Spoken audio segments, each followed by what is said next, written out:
তেলের দাম বৃদ্ধির পরও চাহিদার তুলনায় সরবরাহ কম থাকায় সারা দেশে জ্বালানি তেলের সংকট প্রকট আকার ধারণ করেছে।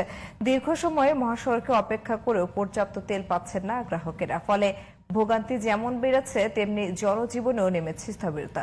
শেরপুর প্রতিনিধি মনিরুল ইসলাম মনির ও জয়পুরহাট প্রতিনিধি আব্দুর রাজ্জাকের পাঠানো তথ্যছবিতে বিস্তারিত জানাচ্ছেন নাইমুর রহমান। শেরপুরের জ্বালানি পাম্পের দৃশ্য এটি। 3 থেকে 500 টাকার তেলের আশায় পাম্পে রাত্রি যাপন করছেন তারা। জেলায় মাত্র 9টি ফিলিং স্টেশন খোলা থাকলেও প্রয়োজনের তুলনায় সরবরাহ অনেক কম। ফলে ভোগান্তি বেড়েছে মোটরসাইকেল চালকদের।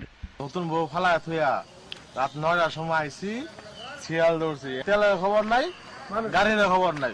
9টা থেকে এই যে ফজরের আগ পর্যন্ত চালানোর জন্য আমরা বই আছি, তেল পাই না। কেউ গামছা বিছে হইতে রয়েছে, কেউ মুসুরি ডাঙ্গায় হইতে রয়েছে, কেউ ওই যে পাক্কা মাঝে বয়ে করে পারতাছি। তেলের দাম বৃদ্ধি হয়েছে, তারপরেও পর্যাপ্ত পরিমাণে তেল পাচ্ছি না আমরা। আমাদের এখানে কোনো শৃঙ্খলা নাই। যদি ফুয়েল কার্ডের ব্যবস্থা করতো তাহলে সবাই সিরিয়াল ভাবে সুন্দরভাবে তেল নিতে পারত।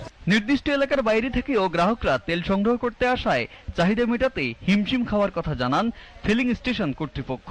যেটা আমরা চাহিদা, যেটা আমরা আগে খেয়ে ফেলছি, এবং নতুন করে যে চাহিদাটা রেশনিং সিস্টেমের পরে যেটা আমাদের পরিচালনা করে দিচ্ছে, ওই হিসাবে আমরা ওই পাবলিকের চাহিদা অনুযায়ী আনতে পারতেছি না।